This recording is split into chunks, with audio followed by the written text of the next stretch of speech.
Welcome back to H3 Weapon Deep Dive. Today we are taking a look at the Bodyguard 38 in 38 Special. Let's take a look at the spawner. The Bodyguard 38 spawns here in Home Pistol Revolver Bodyguard 38. It is chambered in 38 Special, and it is a 5-shot swing-out cylinder revolver.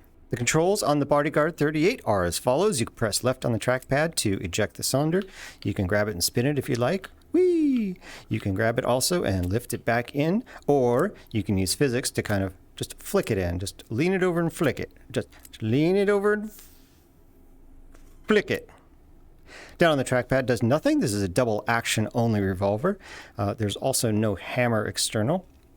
So pulling on the trigger will revolve the cylinder, cock the hammer, and fire it all in one motion. Especially if there's something loaded in there. There it goes. Right on the trackpad, we'll flip it around so that you can load it from left-handed easier. Let's do that. And up on the trackpad, we'll release the physics so you can spin it around like a cowboy. Now, let's take a look at attachments.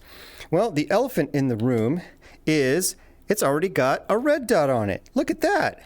It's built in. You don't have to bolt it on or nothing. It's right there on the side. Now, that does have one small problem. So, yes, of course, it doesn't have any rails on it. As you would imagine, there's no place to put an extra red dot. Only one red dot allowed. So, you can put compensators on it, and you can still see the red dot, as long as the compensator isn't too wide. Some of the compensators are really wide, and you can't see past it. You cannot put suppressors on there.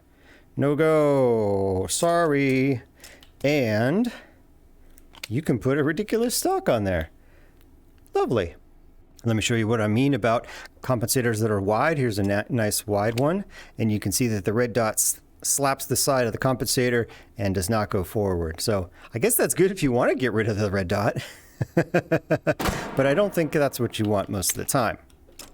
The sights on this little snub nose guy are not actually that bad at all. It's got a channel down the middle acting as your notch and a big chunky front post considering the size.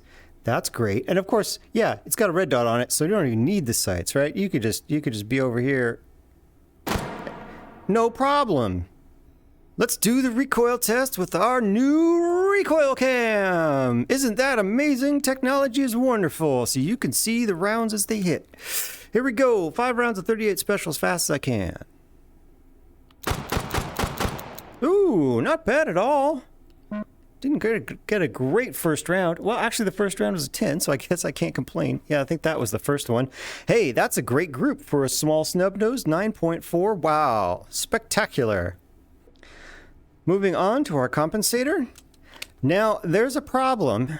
I've been working on this actually for at least a few days. I'll show you what the problem is. Yeah. Adding a compensator to this revolver and quite a few other revolvers ruins the point of impact. It really drops it down. In this case of this revolver, it really drops it down. Let me actually zoom that in here so I can show you. Yeah, we go from a 10 to a 5 in a 10-meter range. So I tried all sorts of different compensators, different revolvers. They have different impacts. Some don't impact it at all. Some impact it just a little and it drops to about an 8.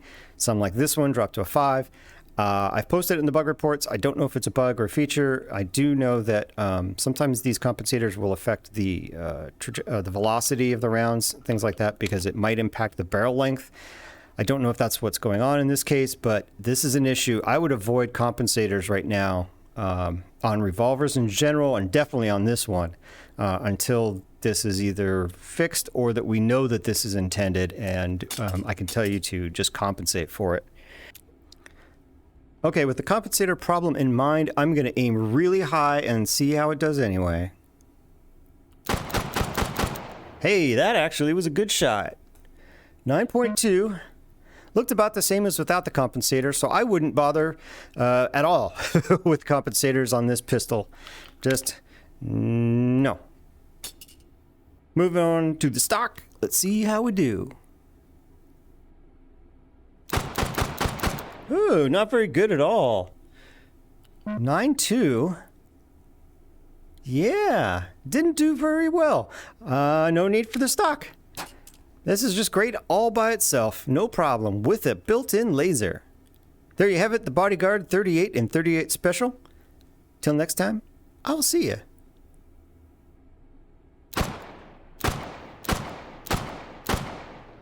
Woohoo, yeah. Lasery.